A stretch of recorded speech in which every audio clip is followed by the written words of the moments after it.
23 अक्टूबर 2018 बेंगलोर में एक customer care का दफ्तर।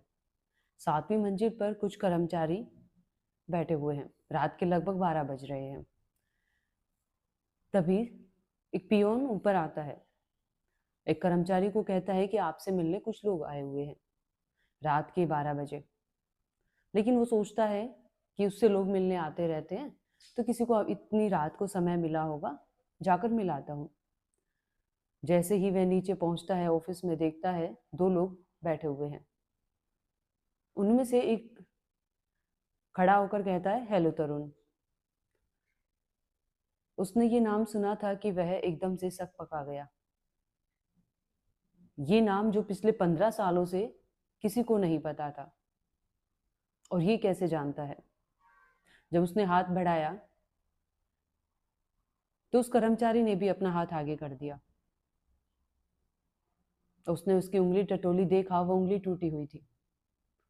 और उन्होंने कहा, चलिए अहमदाबाद पुलिस। और वो उसको लेकर पुलिस थाने निकल पड़े। आखिर कौन था ये शख्स और पुलिस इसको क्यों पकड़ कर ले गई थी? तो इस सब के लिए हमें जाना होगा 15 साल पहले। 2003 14 फरवरी 2003 को अहमदाबाद में एक हस्बैंड वाइफ रहते थे। हस्बैंड का नाम तरुण पटेल और वाइफ का नाम सजनी। तरुण एमपी से बिलोंग करता था और सजनी केरल की रहने वाली थी। वो लोग पहले केरल में रहते थे, फिर एमपी में शिफ्ट हो गए। तरुण एक पीटी टीचर थे और बच्चों को वॉलीबॉल सिखाते थे। वहीं सजनी एक बैंक में काम करती थी। वह जब बच्चों के साथ वॉलीबॉल मैच के लिए जाता तो वह अपनी पत्नी को हमेशा कहता कि तुम अपना घर बंद करके अपने मायके चली जाया करो, क्योंकि तुम्हें पता है यहाँ पर कभी भी लूटपाट हो सकती है। और वह ऐसा जब भी बाहर जाता हमेशा अपनी पत्नी से कहता। उसकी पत्नी भी उसकी बात मानती और वह जैसे ही वो वॉलीबॉल के मैच के लिए बच्चों के साथ जाता, वो अपने घर को बंद करके अपने मायके चली जाती। ऐसा ही चल रहा था। लगभग उनकी शादी को तीन महीने हो गए थे। 14 फरवरी 2003 की बात है। उनकी शादी हुई थी दिसंबर 2002 में। और दिसंबर के बाद 14 फरवरी 2003 को जो पीटी टीचर था तरुण, इसने कहा कि मुझे वॉलीबॉल मैच के लिए बच्चों के साथ बाहर जाना है। एक काम करो, तुम अपने सामान को लेकर घर को बंद करके अपने मायके चली जाना। और ऐसा ही हुआ। वो अपने मायके चली गई।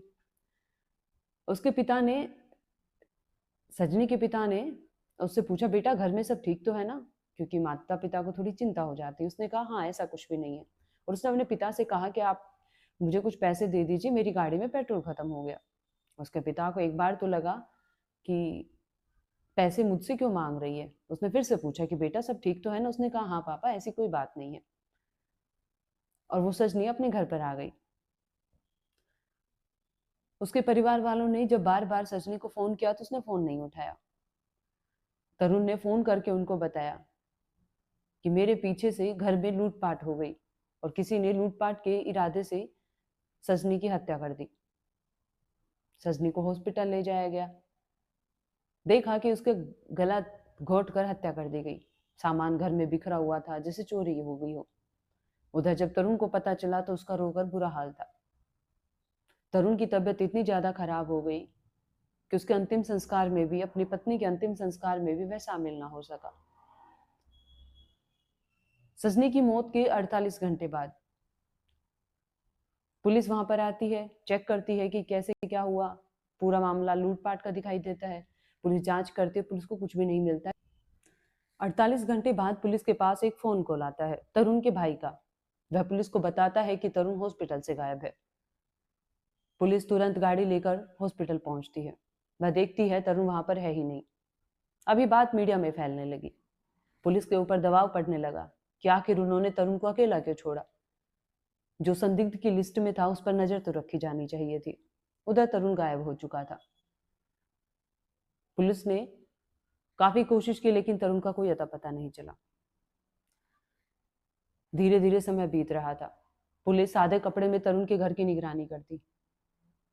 जब उसके तरुण के रिश्तेदारी में कोई शादी होती तब पुलिस सादे कपड़े में वहां पहुंच जाती कि शायद तरुण शादी के टाइम पर तो अपने रिश्तेदारों की शादी में शामिल होगा, लेकिन ऐसा हुआ ही नहीं।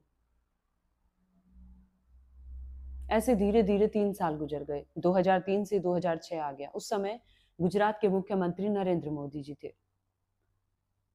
सजनी के माता पिता नरेंद्र मोदी के पास पहुंचे। उन्होंने अपनी सारी बात उनको बताई। अब पुलिस के पास ऊपर से ऑर्डर आने शुरू हो गए कि इस मामले की गंभीरता से जांच की जानी चाहिए। पुलिस ने 1 लाख का इनाम घोषित कर दिया। उधर पुलिस ने हर जगह तफ्तीश की, केरल में, एमपी में, हैदराबाद में, लेकिन तरुण का कोई अता पता नहीं था। पुलिस ने आसपास के लोगों से जांच पड़ताल की तो पता चला तरुण सजनी को बहुत तंग करता था। और इसी दौरान शादी से, जब उसकी सजनी से शादी हुई, उससे पहले वह एक लड़की से प्यार करता था।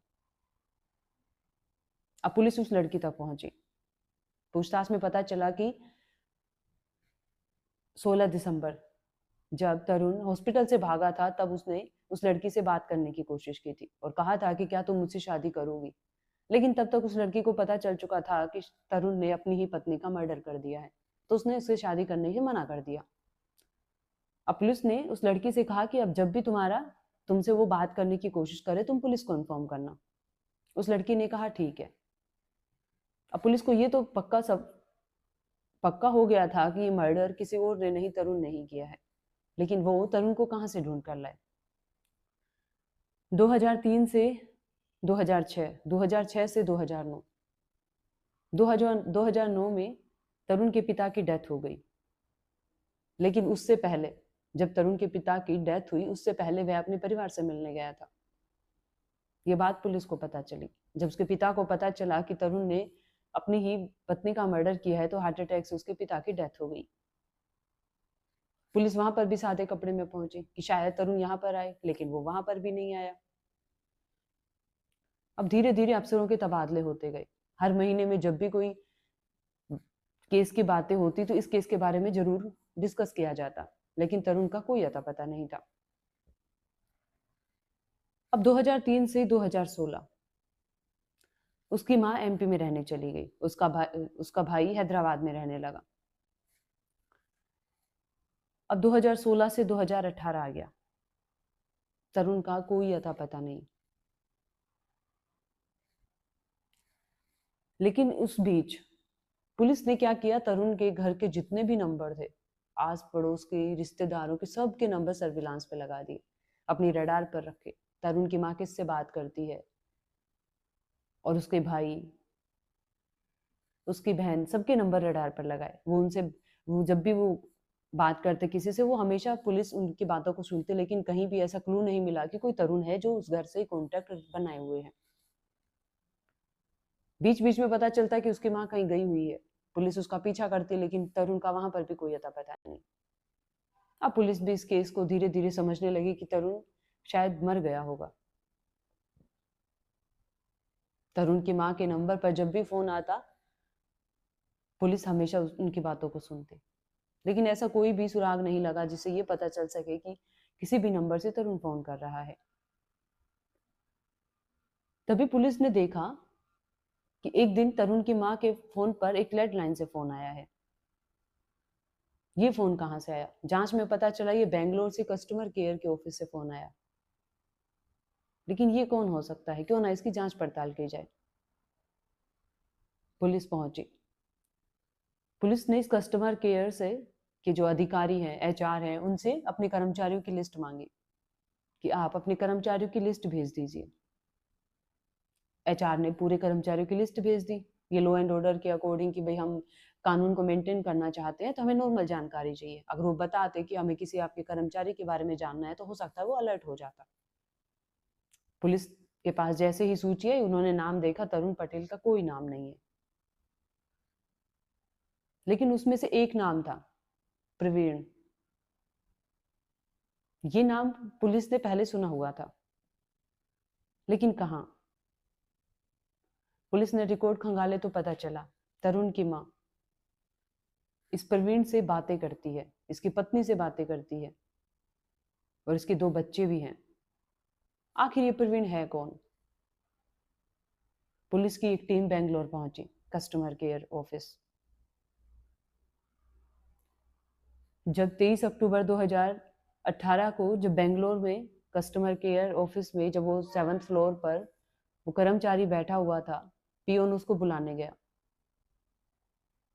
कि आपको नीचे कुछ लोग मिलने आए हुए हैं। जैसे ही वह नीचे पहुंचा, 2 पुलिस अधिकारी बैठे हुए थे, लेकिन वो सादी ड्रेस में थे। प्रवीण जैसे ही नीचे आया, पुलिस ने आगे हाथ बढ़ाकर कहा, हेलो तरुण, कैसे हैं आप? और जैसे उसने ये नाम सुना, वो सक पका गया। पुलिस की जांच में था कि तरुण के हाथ की एक उंगली, जिस उंगली में अंगूठी पहनी जाती है, वो उंगली टूटी हुई थी वॉलीबॉल मैच के दौरान। वो थोड़ी मुड़ी हुई भी थी। पुलिस ने जैसे उससे हाथ मिलाया, उस उंगली को टटोला, तो हाँ, वो उंगली टूटी हुई थी। पुलिस समझ गई थी कि ये तरुण प्रवीण बनकर यहाँ पर काम कर रहा है। ये निशा कौन है? पुलिस उसको पकड़ कर लेकर गई। पुलिस थाने में जब इससे पूछताछ की तो इसने बताया कि मैं वहां से दिल्ली आया, दिल्ली मैंने कस्टमर केयर ऑफिस में काम किया, वहां पर मेरी मुलाकात निशा से हुई। लेकिन ये तरुण से प्रवीण कैसे बना? ये अपने दोस्त, एक दोस्त है इसका प्रवीण, जो उस दिल्ली के उस ऑफिस में काम करता था, उससे अच्छी यारी दोस्ती हो गई।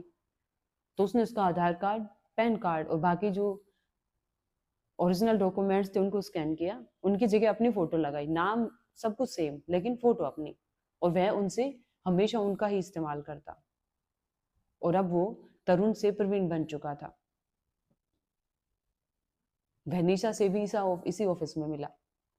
उन दोनों के बीच प्यार हुआ और उसने बताया कि मेरा कोई भी नहीं है, मैं अकेला हूं, ना मेरे पेरेंट्स हैं, कोई भी नहीं है। उधर निशा ने उससे शादी कर ली, उनके 2 बच्चे भी हो गए।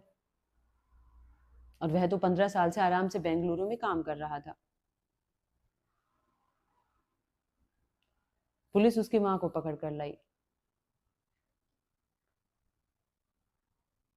आखिर पता उसने कबूल कर लिया कि हाँ, मैंने ही अपनी पत्नी सजनी का गला घोटा था, क्योंकि मैं उस लड़की से शादी करना चाहता था जिससे मैं प्यार करता था, लेकिन उस लड़की ने मना कर दिया।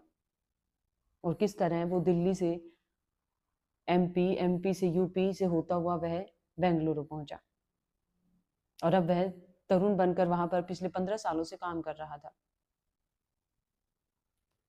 लेकिन यहाँ पर पुलिस महकमे की तारीफ करनी होगी, जो पिछले 15 साल से इस केस को बिना दबाए हर पल इसकी जानकारियां जुटा रही थी। सिर्फ एक गलती, अगर उस दिन तरुण लैंडलाइन से फोन नहीं करता अपनी मां को, तो शायद वो कभी पकड़ा भी नहीं जाता। उस एक गलती की वजह से वो पकड़ा गया और आज सलाखों के पीछे है। आज की कहानी में बस इतना ही। बेहतरीन कहानियों के लिए आप हमारे चैनल को सब्सक्राइब कीजिए। वीडियो अच्छी लगी हो तो लाइक करें, अपने दोस्तों को शेयर करें। अपना और अपने परिवार का ध्यान रखिए।